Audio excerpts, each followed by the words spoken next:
আজ হাওড়া জেলায় নওশাদ সিদ্দিকী ঢোকার সাথে সাথে জনতার বাঁধ ভাঙা উচ্ছ্বাস।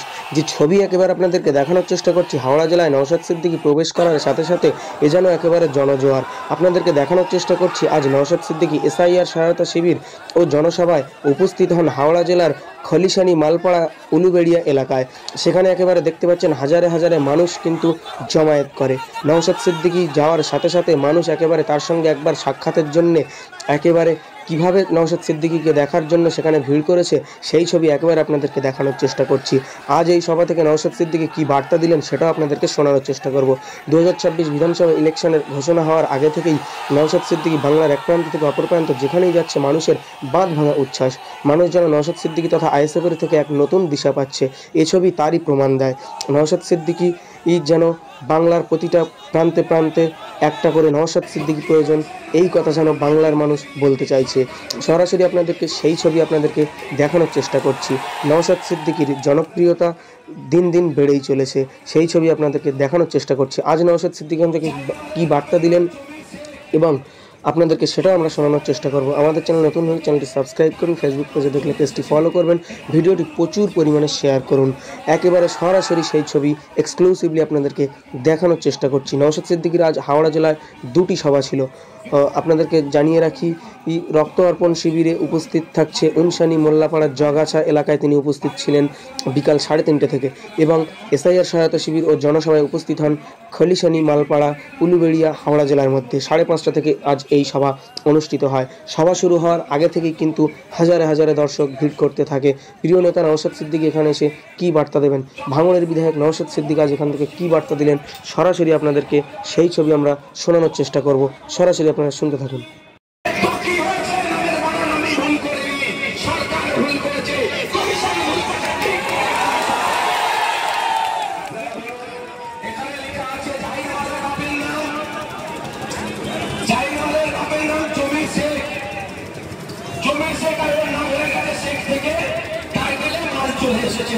এটা আমি ভুল করেছি না সরকার ভুল করেছে, সরকারকে দায়িত্ব নিতে হবে ঠিক করা। আতঙ্কিত হবেন না, যখন পশ্চিমবঙ্গে হাইওয়ে ওখান থেকে সরে আসতে হবে। ভাই আমার হাইওয়ে এখান থেকে চলে আসে। ভাই আমার প্রশাসনকে তার কাজটা করতে দাও। কিছু বিপদ হয়ে গেলে আমরা আবার প্রশাসনকে বলবো কি তাকে ট্রেন ঘুমাচ্ছিল, তাহলে প্রশাসনকে তার কাজটা করতে দিতে হবে। ভাই এদিকে চলে আসো। তো আপনারা চালিয়ে রাখি, যখন এসআইআর লাগু হয়নি পশ্চিমবাংলায়, এসআইআর হবে হচ্ছিল, তখন থেকে আমি বলা শুরু করেছিলাম কি আপনারা আতঙ্কিত হবেন না। সেই সময় তৃণমূলের অনেক বন্ধুরা আমাকে কি বলেছিল, অমুকে দালাল তমুকে দালাল। আজকে যদি আমার জাহির ভাইটি আমার কথা শুনে আতঙ্কিত না হতো তাহলে হয়তো সাথে প্রাণী বাঁচত। কিন্তু যে কথাটা ভরসা করেছিল হয়তো বাসুরেন্দ্র অধিকারীর কথাতে ভয় পেয়ে গিয়েছে।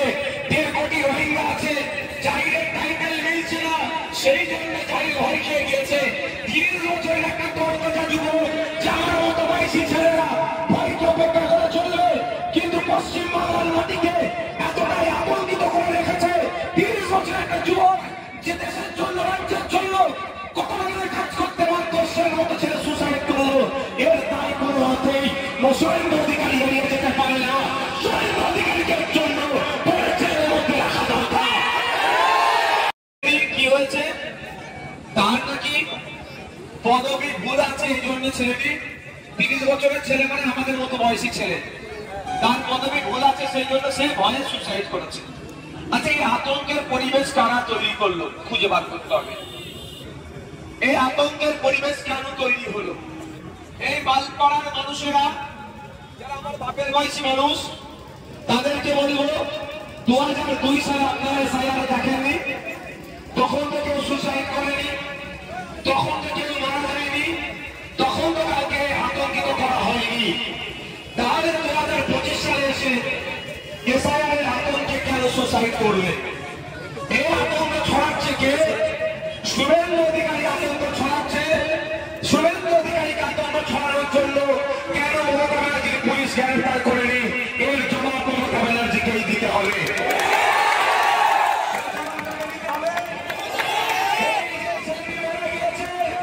সম্পূর্ণ দোষ শুভেন্দু অধিকারী।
যাচ্ছি তো, নাসির ভাই আসো একটু, আর কি আছে অঞ্চলে এখানে? উলবেড়িয়া পূর্বের কারা আছে? আসো সব উলবেড়িয়া পূর্বের যারা আছে দেখিয়ে দিচ্ছি। এদের সাথে কথা বলবেন। যদি ঘটনাক্রমে কারো নাম আসেনি, ওই আমার জাহির ভাইয়ের মতো ভুল কাজ করবেন না, আমি অনুরোধ করছি। কি করবেন? এদের সাথে যোগাযোগ করবেন যে তোদের ভাইজান আমরা শুনে, আমার ভিডিও তো অনেকজন শুনছেন, তো অনেকজন দেখছে, তো অনেকে আসতে পারেনি। যদি কারো নাম না আসে, যদি এখান থেকে বলবে ভাইজান এসে কলিসারির যার নাম কি মালপাড়াতে এসে বলে গিয়েছে, যদি কারো নাম না আসে তার জন্য ভাইজান আইনি লড়াই করবে। তো আমার অমুকের নাম আসেনি, ধর কাগজের জেরক্স ধর ভাইজানের কাছে পাঠা। আপনাদের আর কিচ্ছু করতে হবে না, বাকিটা কে বুঝে নেবে? আপনাদের ভাই বিশ্বাস করেন তো? এই কজন বিশ্বাস করেন যে ভাইজান আমাদেরকে বিপদে ছেড়ে যাবে না? এই বিশ্বাসটা হয়তো হাতটা একটু তুলে রাখুন, হাতটা তুলে রাখুন। এই বিশ্বাসটা করেন তো ভাইজান আপনাদের বিপদে ছেড়ে যাবে না? এই বিশ্বাসটা করেন তো? এখানে কথা দিয়ে যাচ্ছি, শুভেন্দু অধিকারী মমতা ব্যানার্জি মিলে একটা বৈধ ভোটারের নাম কাটতে পারবে না। যদি কোনো বৈধ ভোটারের নাম বাদ যায়, আমরা আইনি লড়াই করবো। আপনারা নিশ্চিন্তে থাকুন, আপনাদের জন্য আইনি লড়াই করবো। বসো, ঠিক আছে? কি বললাম?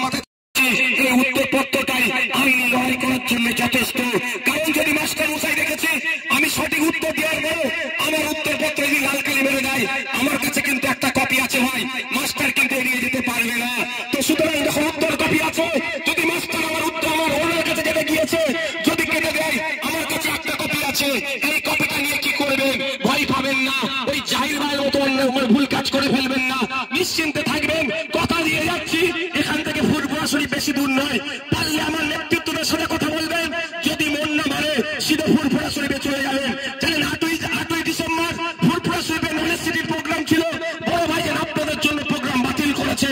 7 তারিখে লিস্ট বার হবে, যদি ঘটনা চক্রে কারো নাম বাদ পড়ে যায় সে আতঙ্কিত হবে, তাই তার পরের দিনের জন্য পুরো প্রোগ্রাম বাতিল করেছে।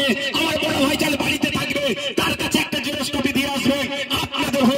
আপনাদের হয়ে মাস্টার মশাই আপনার সঠিক উত্তরপত্রকে কেটেছে, তাই মাস্টার মশাইয়ের বিরুদ্ধে, মাস্টার মশাইয়ের সরকারের বিরুদ্ধে আইনি লড়াই করার জন্য 8 তারিখে আপনাদের জন্য সমস্ত প্রোগ্রাম বাতিল করে বাড়িতে বসে থাকবে আপনাদের বড় ভাইজান। আমিও তার সাথে থাকবো, আপনাদের হয়ে লড়াই করবো। ভাই আর পাওয়ার দরকার আছে। আমার এই জাহির ভাইয়ের মতো ভুল কাজ করবেন না তো ভাই, জাহির ভাইয়ের মতো কেউ ভুল কাজ করে ফেলবেন না। আমি শুনেছি মমতা ব্যানার্জি বলেছেন এসআইআর আতঙ্কে যারা মারা গিয়েছে একটা করে চাকরি দেবে। জাহির ভাইয়ের পরিবার চাকরি পেয়েছে? যোগাযোগ করতে হবে। ফুটেজ নিয়েছে মমতা ব্যানার্জি। আমার জাহির ভাই দুনিয়া ছেড়ে চলে গেল, তার দলের লোকেরা এসে অনেক কিছু বললো। আমি সকলে আসতে পারতাম, এই ভাই আমাকে আসতে বলেছিল। আমি কি বলেছি ভাইকে বলো, কি বলেছি? আমি কথা বলেছি যে ভাই আমি পরে আসবো, আগে চাকরিটা নিয়ে নাও, যা পাবে নিয়ে নাও, পরে আসবো। মিথ্যে কথা বলছি আমি? ওখানে আরো কজন ছিল তো ভাই, আরো কয়েকজন ছিল তো। কি বলেছি আমি? ভাই আমি যখন তখন চলে আসবো, আমি পরে আসবো, আগে এই সময় চাকরি টাকা দেবে নিয়ে নাও, ছাড়বে না, জিজ্ঞাসা করো। তো মমতা ব্যানার্জি বলছে যারা এসআইআর আতঙ্কে মারা গেছে, অনেকে জ্বর হয়ে মারা গেলে এসআইআর মারা যাচ্ছে বলছে, কিন্তু আমার জাহির কিন্তু সত্যি ভয়ে মারা গেছে। এই জাহির ভাইকে ভয় দেখিয়েছে কে? শুভেন্দু অধিকারী। আর শুভেন্দু অধিকারী এতদিন তো জেলের মধ্যে থাকতো, ওকে ছেড়ে রেখেছে কে? মমতা ব্যানার্জি। কি বলছে বুঝতে পারছো না? আমি দেখো, আমি ভাই পুলিশদেরকে যথেষ্ট সম্মান দিই, আপনারা দেখেছেন তো। একটা পুলিশ দালালি করছিল, তাকে আমি দালাল বলেছি, ওই জন্য আমার নামে মামলা হয়ে গেল। আমার নামে মামলা হয়ে গেল, আমি দালাল বলেছি। আর কলকাতা পুলিশের সিপি স্যার, তাকে অকথ্য ভাষায় শুভেন্দু অধিকারী গালিগালাজ করলে একটা মামলা হলো না? ব্যাপারটা বুঝতে হবে আপনাদেরকে। ডাল মে কুছ কালা হ্যায়, পর্দার বাইরে দোস্ত কুস্তি আর পর্দার আড়ালে দোস্তি ও নেই চলেগা। ওটা চলবে, বন্ধ করতে হবে। তাই আপনাদের কি বললাম, আপনাদের নাম আসবে আমরা আশা করব, নাম আসবে আশা করব। যদি না নাম আসে খোসলিসে ভয় পাবেন না। কি বললাম? ভয় পাওয়ার দরকার নাই। আপনাদের খালি নেতৃত্ব ওই অঞ্চলের ভাইটা আসো তো ভাই, এ আছি। ভোট দেবেন না দেবেন আপনাদের ব্যাপার। এটাও বলে যাচ্ছি, ঘটনা চক্রে যদি উলবেড়িয়া পূর্ব কেন্দ্রের কোন একজন তৃণমূলের বন্ধুর নাম আসেনি, তাকেও আপনারা বার্তা দিবেন যে ভাইজান এসে বলে গেছে তোর হয়ে ভাইজান লড়াই করবে। এখানে তৃণমূল, বিজেপি, আইএসএফ, কংগ্রেস নয়, ঘটনাচক্রে উলবেড়িয়া পরিবেশ যে একজন বিজেপির কঠোর সমর্থক কিন্তু বৈধ ভোটার তার নাম বাদ চলে গেছে, তাকেও আপনারা সাহস দেবেন। সে তার ভালো লেগেছে বিজেপি করছে, তার ভালো লেগেছে তৃণমূল করছে, তার ভালো লেগেছে সিপিএম করছে, তার ভালো লেগেছে কংগ্রেস করছে, তার ভালো লাগলে আইএসএফ করেনি। কিন্তু আমার কাছে ওটা মানদণ্ড নয়, আমার কাছে মানদণ্ড হচ্ছে মানবতা, আমার কাছে মানদণ্ড হচ্ছে সংবিধান। সংবিধান আর্টিকেল 326 বলছে প্রতিটা ভারতীয় নাগরিকের 18 বছরে উঠতে হলে তার ভোটদানের স্বাধীনতা থাকবে। আর নির্বাচন কমিশন যদি তার ভোটদানের স্বাধীনতাকে কেড়ে নেয়, সে বিজেপি করুক, তৃণমূল করুক, আর যে দল করে কেন, আইএসএফ এর চরম বিরোধী হলো তার পাশে অন্য কেউ থাকুক আর নাই থাকুক, সংবিধানের অধিকার রক্ষার জন্য তার পাশে আইএসএফ থাকবে, নওশাদ সিদ্দিকী থাকবে। কোন ভয়ের? আপনারা কাজ কাম করেন কিসের? কি কাজ করো ভাই? জরির কাজ করো তো? এবার আপনাকে বলেন, আমি কেন বারবার বলেছি আতঙ্কিত হবেন না। জরির কাজ করছে, তলায় মাঝে মাঝে হাত দিতে হইতো নাকি? উপরে একটা নিচে একটা হাত দেয় তো?